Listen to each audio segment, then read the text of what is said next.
Hello, brothers. Today we will be talking about your chances of surviving the dungeon of fear and hunger.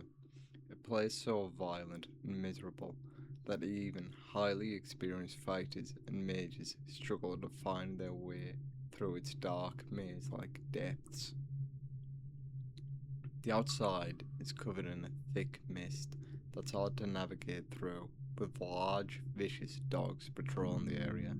These dogs have been specially bred to kill trespassers and are far larger and more aggressive than most other dogs.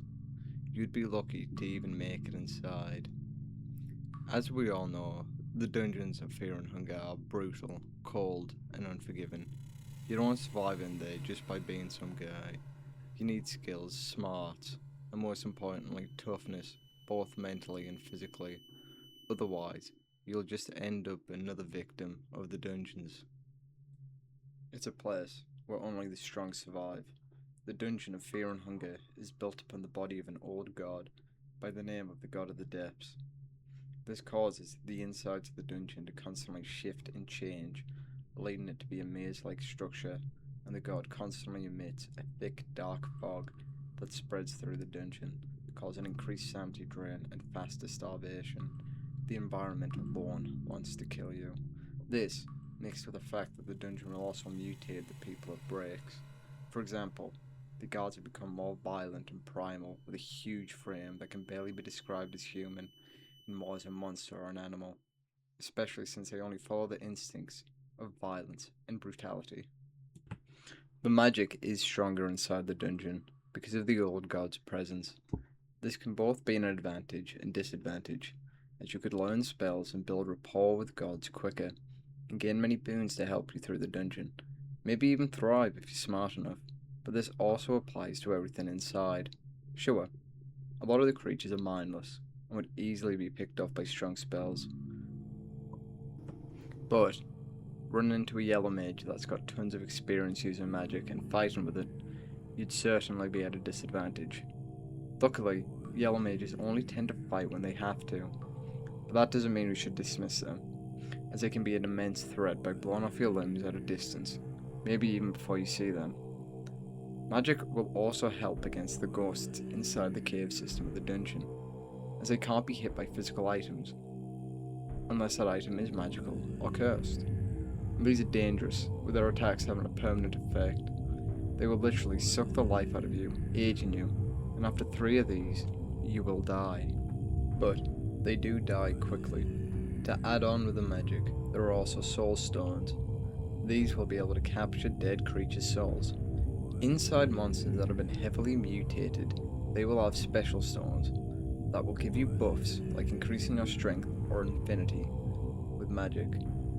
Some of these, like the salmon snake soul, will thicken your skin and harden your bones to the point that you don't bleed or have limbs chopped off. These can be the difference between surviving and death. Now, to talk about some of the tougher enemies inside the dungeon. Basically, the boss type enemies that have been made immensely strong by the surrounding darkness and the corrupting effects of it. These will need special preparations to fight, otherwise it would be certain death, and you can still lose even with the best preparation. We will talk about everyone's favourite and the most iconic in the dungeon, the Crow Mauler. He will stalk you through the dungeon, breaking through walls effortlessly, and cawing when he appears.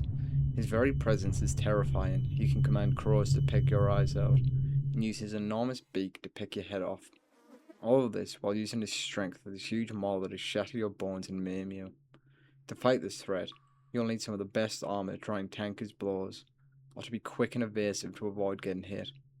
You'll also need eye protection so the crows can't put them out, and a way to blind the crow mauler to make his beak attacks easier to avoid is to not lose your head. Even with all this, he could still crush you. He's by far one of the most dangerous entities in the dungeon, especially since he stalks you and is seemingly hunting you down. Some of the ones of note are the salmon snake, a huge reptile that can crush you with its huge hands, or its tongue that can easily wrap around you, holding you still so you can't fight back or dodge its attacks. The best way to deal with this one is to actually kill a different boss monster first. This would be the Cave Mother, a statuesque monster that can fly and takes limbs off with its peck, Fortunately, not your head this time. She'll also summon cave gnomes to fight with her. If you want to beat her, you will need strong limb protection and more than one person to help deal with her and her offspring. If you do manage to defeat her, you will be able to harvest her eggs, and use these eggs you'll be able to feed the salmon snake, distracting it for long enough that you hopefully are able to take out its eyes, and then cut your way through its head. Now, we could argue that you are coming to this dungeon to try and ascend in the city of Mahabra. This means you'll have to fight through the old gods and survive the trials to get to them. This includes getting the Cube of the Depths from the dungeon, and then surviving through Mahabra, which has new beasts of the dark to fight. And then 4 separate fights with the demigods, the old new gods. In this situation would be the Tormented One, Valtiel, Skin Granny, and Francois. Your chance of surviving this is minuscule. Even though these are far weaker than they would have been in their prime, to beat these would take immense skill and preparation with a powerful team of trusted friends at your back.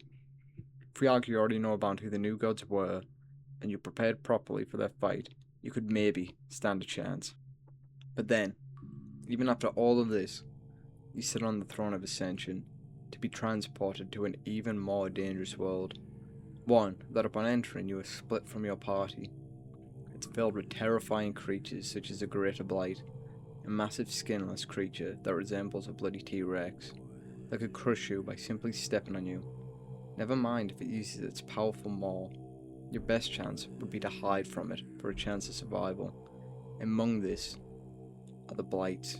They look like pterodactyls, not as dangerous, but can ambush you from the sky and pierce you with its spear-like beak, along with its razor-sharp claw. So, I can safely say our chances of surviving the dungeon is very low. I believe the majority of people would die before they even got any deeper than the 2nd level. Right brothers, that is the end of the video. If you enjoyed watching, please like and subscribe.